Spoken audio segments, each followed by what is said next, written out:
हम लोग आज देखते हैं भारतीय संविधान की अनुसूची। प्रथम अनुसूची में है 28 राज्यों 8 केंद्र शासित क्षेत्रों का उल्लेख दिया गया है। दूसरा अनुसूची में हम लोग आते हैं तो इसमें है वेतन भत्ते पेंशन का उल्लेख है।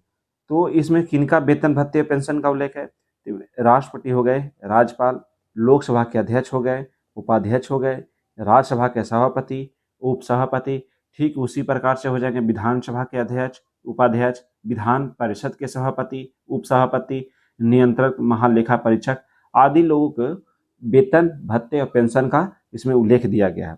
तीसरा अनुसूची में हम लोग आते हैं। तीसरा अनुसूची में है शपथ का उल्लेख दिया गया है। तो मंत्री हो गए, उच्चतम एवं उच्च न्यायालय के न्यायाधीश द्वारा पद ग्रहण करते समय जो शपथ लिया जाता है उस शपथ का उल्लेख दिया गया है। आगे आते हैं चौथा अनुसूची। इसमें है राज्यों तथा संघीय क्षेत्र की राज्यसभा में प्रतिनिधि का विवरण दिया गया है। मतलब राज्यसभा के सीटों का आवंटन इसमें कर सकते हैं।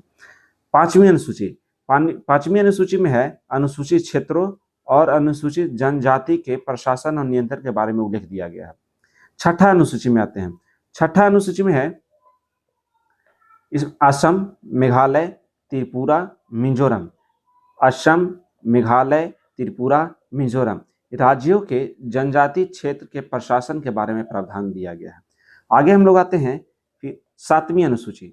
सातवीं अनुसूची में है केंद्र राज्यों के बीच शक्तियों का बंटवारा किया गया है। अक्सर क्वेश्चन पूछे जाते हैं कि केंद्र एवं राज्यों के बीच शक्तियों का बंटवारा कौन सा अनुसूची में है? तो सातवीं अनुसूची में है। तो इसके अंतर्गत आते हैं 3 सूची आते हैं, संघ सूची, राज्य सूची, समवर्ती सूची। हम लोग सबसे पहले देखते हैं संघ सूची।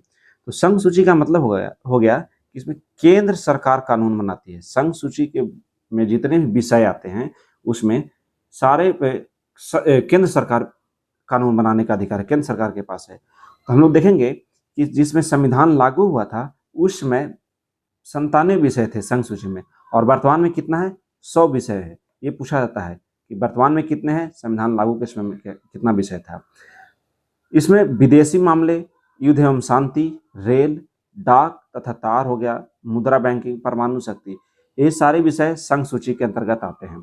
आगे हम लोग देखते हैं राज्य सूची। तो राज्य सूची में क्या होता है कि इसमें जो कानून बनाती है वो राज्य सरकार के पास कानून बनाने का अधिकार होता है, लेकिन अगर राष्ट्रीय हित से संबंधित है तो इसमें केंद्र सरकार भी कानून बना सकती है। संविधान लागू के समय इसमें कितने विषय थे? 66 विषय थे। वर्तमान में कितने हैं?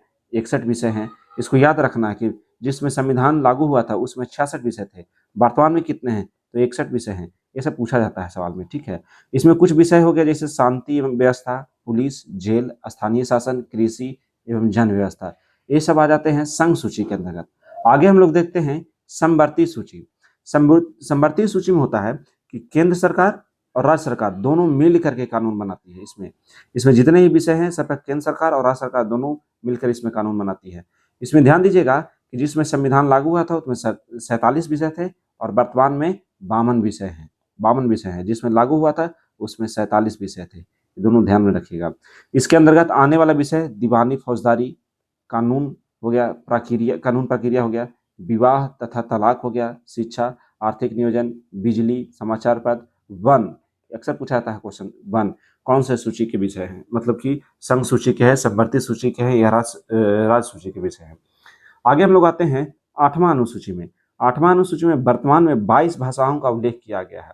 जिस मूल संविधान में पूछा जाएगा तो मूल संविधान में 14 भाषा थी।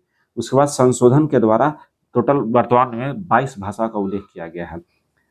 हम लोग ये भी देखेंगे जब मूल हमारा संविधान था उसमें टोटल अनुसूची 8 ही अनुसूची था, यहीं तक था, ठीक है।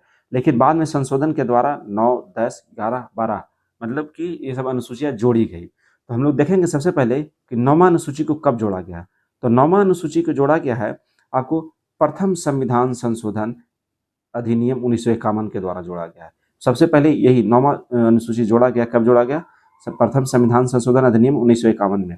तो इसमें देखेंगे हम लोग किसके अंतर इसमें क्या है 9वीं अनुसूची में। तो 9वीं अनुसूची में किसके अंतर्गत राज्य द्वारा संपत्ति का अधिकार है, राज्य द्वारा संपत्ति के अधिग्रहण की विधियां का उल्लेख किया गया है। आगे हम लोग देखते हैं 10वां अनुसूची। 10वां अनुसूची भी कब जोड़ा गया? क्योंकि मूल संविधान में हम लोग जान ही रहे कि 8 ही अनुसूचियां थी। बाद में जोड़ा गया तो 10वां अनुसूची जोड़ा गया 52वां संविधान संशोधन 1985 के द्वारा। 1985 में इसको जोड़ा गया। इसमें क्या है, तो इसमें दल बदल से संबंधित प्रावधानों का उल्लेख है, एंटी डिफेक्शन लॉ कहते हैं इसको। आगे हम लोग देखते हैं 11वीं अनुसूची। 11वीं अनुसूची कब जोड़ा गया, यह 73वें संविधान संशोधन 1993 के द्वारा जोड़ा गया। इसमें क्या है, इसमें है पंचायती संस्थाओं को कार्य करने के लिए 29 विषय प्रदान किया गया है। ये पूछा जाता है कि 11वीं अनुसूची में जो पंचायती संस्थाओं का है उसमें कितना विषय का प्रदान किया गया है, तो 29 विषय। ठीक उसी प्रकार से हम लोग आते हैं नेक्स्ट में 12वीं अनुसूची। इसको कब जोड़ा गया, तो 74वें संविधान संशोधन 1993 में ही जोड़ा गया है, लेकिन इसको 73वें संविधान संशोधन 74वें संविधान संशोधन में जोड़ा गया, 1993 में ही दोनों जोड़ा गया।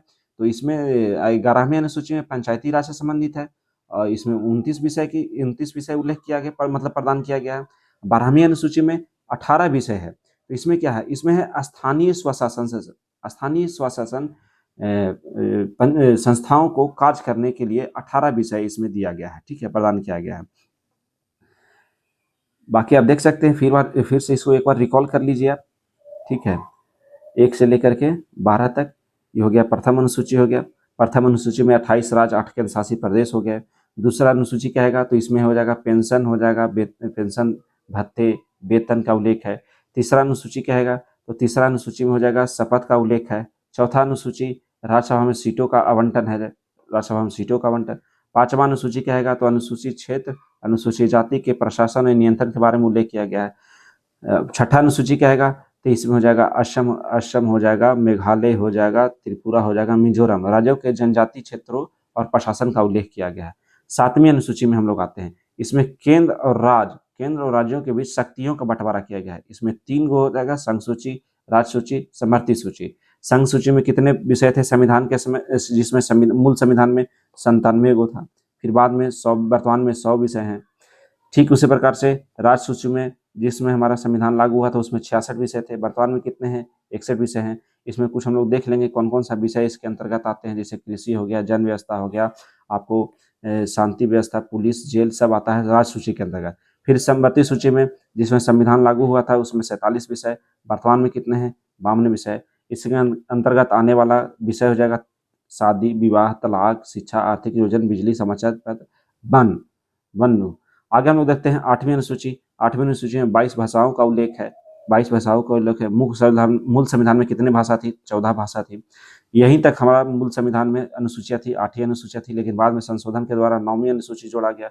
9वीं अनुसूची को कब जोड़ा गया, तो 9वीं अनुसूची को जोड़ा गया 1951 में जोड़ा गया, प्रथम संविधान संशोधन द्वारा। इसमें क्या है, तो राज्य द्वारा संपत्ति अधिग्रहण की विधियों का उल्लेख है। 10वीं अनुसूची 52वें संविधान संशोधन के द्वारा जोड़ा गया। इसमें दल बदल है, इसमें दल बदल का प्रावधान किया गया है। 11वीं अनुसूची 73वें संविधान संशोधन द्वारा जोड़ा गया, 1993 में जोड़ा गया, 1993 में जोड़ा गया इसको। इसमें पंचायती राज है, इसमें 29 विषय है। फिर 74वें संविधान संशोधन, ये भी 1993 में ही हुआ। इसमें आपको स्थानीय स्वशासन है। इसमें विषयों की संख्या कितनी है, 18 विषय है। आप इसको खुद से एक बार 2 बार रिकॉल कीजिएगा, याद हो जाएगा। बाकी ये रहा मेरा चैनल, आप चाहे तो इसको सब्सक्राइब कर सकते हैं और अच्छा लगे तो आप इसको शेयर भी कर सकते हैं, लाइक कर सकते हैं। बाकी मिलते हैं, थैंक्स।